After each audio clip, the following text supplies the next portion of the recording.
Okay, we're back. The good ship praxis.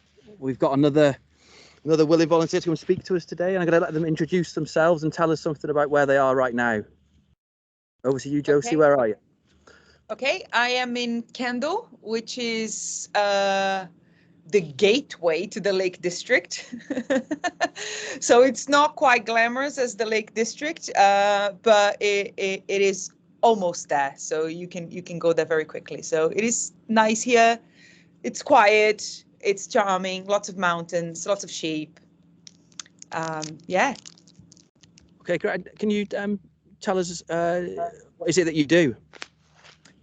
I am a lecturer in marketing at the University of Lancaster, which I've been for the past 5-ish years. Yeah, that's it. Basically, I came to Lancaster and I asked to stay and they allowed me. So that worked pretty well. Can you say a little bit more about the research you do? Yeah, so, well, I worked for most of my trajectory, PhD and post-PhD, looking to slums in Brazil, so entrepreneurship, initiatives in Brazilian favelas, and basically how people living under, a lot of constraints and violence and exclusion manage to engage in market activity, basically, because I'm interested in broadly markets. So that's what I worked with for most of my time. And then in the past couple of years, I've been looking into still markets, still interested in the same ideas, same theoretical grounding, but looking to a different empirical context, which is salmon farming in Scotland. So I still look at these ideas of exclusion, who gets what, market making, but I like to jazz it up a little bit, changing empirical context. Cool. I'll pass over to our resident pirate for the day, Ignas. He's probably thinking about how to steal some of that salmon at the moment, but he's got a number of questions for you anyway. No, I'm a modern day pirate. I'm more in downloading everything for free than stealing salmon. But I'd like to know, where did you first encounter theories of practice, Josi?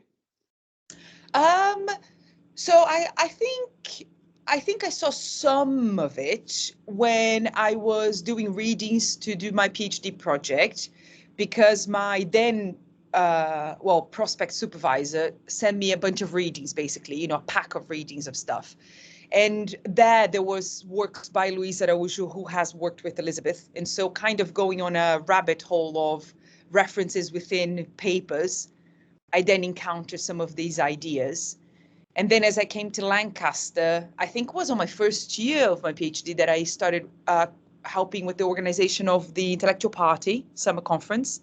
And that's when I realized there was a proper group of people that talked about practice theory and was dedicated to that. And that's when things started to take a bit more shape, I think, in that sense. I think it was then. And please tell me, what did attract you to theories of practice? So I did most of my studies before coming to Lancaster in Brazil, all of my studies before coming to Lancaster. And marketing and management in Brazil are very dominated by American thinking, very mainstream management thinking in the US, from the US. And there is a very particular way of thinking and talking about things there, which I never really identified with. So I always thought, do I have to conform to this to be working in this area? So when I encountered market studies and that kind of work, and then started exploring a bit other groups of research and other ideas, I realized, well, actually there is, this is much more interesting. This is much more aligned with the way I think things happen, and in a more and they can be understood in a different way that I think are more aligned with the way I see the world. And so it was kind of almost like a relief in a way, to encounter these different ideas and things that made more sense to me in a way. Thanks. And as a modern day pirate, you might know that I'm strong supporter of open science and in fact open everything. So I'd like to know, what kind of ideas are you working on currently? Oh, right. Okay. So Well, right now I am dealing with the data. Well, I have dealt with the data from the salmon project. And as you know, it's very fun to collect data, but then writing about it is less fun. So I'm in that stage right now. And we are working through ideas to do with spatiality. So marketization of place, ideas like that, how the market is made, drawing a lot on spatiality, place-based sort of ideas. I think, yeah, we're in that space right now. I'm working with an ecologist, so there is some different approaches being brought together. But from my end, that's what I'm looking at. But still, market studies is still market making, that sort of stuff. Okay. So it's my turn now. I'm a resident anthropologist, so I'm kind of interested in tribes and groups and how they form, and I'm going to come on to that in a minute. But I'd like to press you a bit on the kind of relation between practice theory and market studies. How do you see that? Oh, so I think in one of the things I liked about market studies was because it did bring practice into the conversation, which was not something I had seen before when I was doing research. Well, when I was trying to do research back in Brazil and the kind of ideas that my supervisor then was working with. So I quite like the idea of thinking through practice. So what people effectively do and how things connect.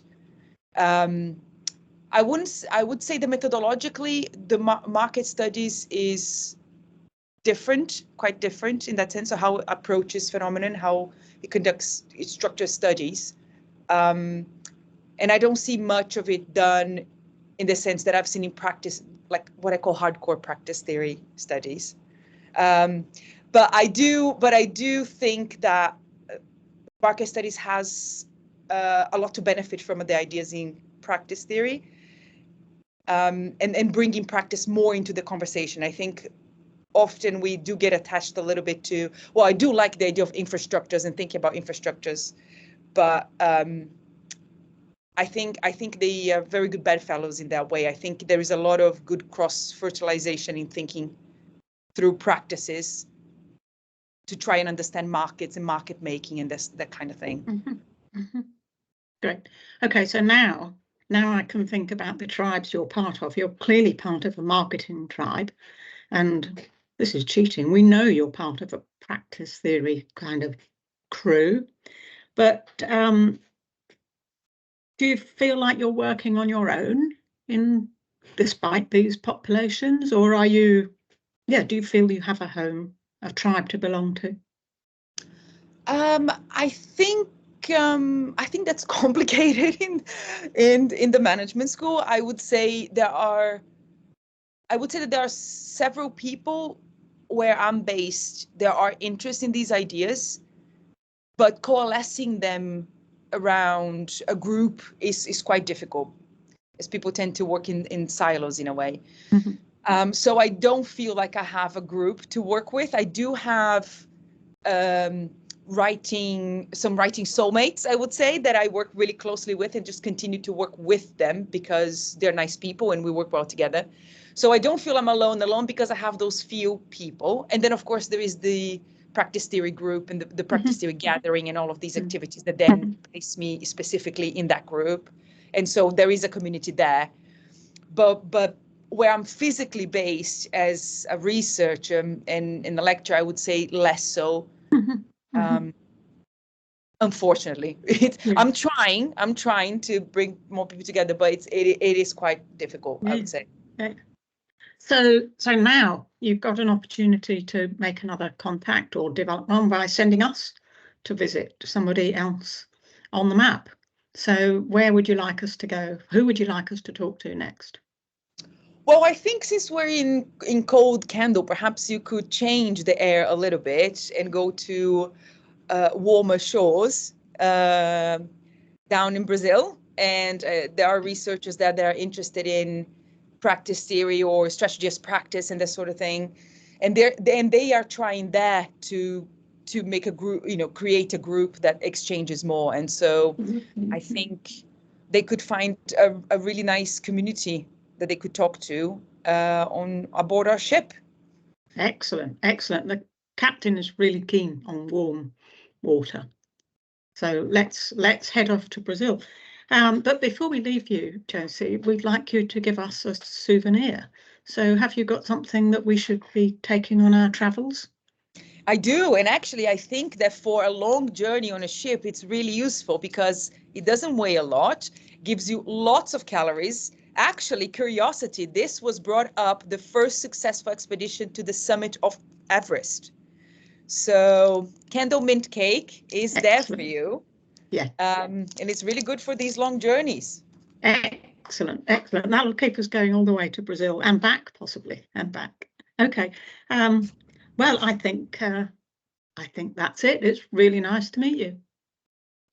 Very good to see you too. Nice ship. Ahoy, Josi. Ahoy.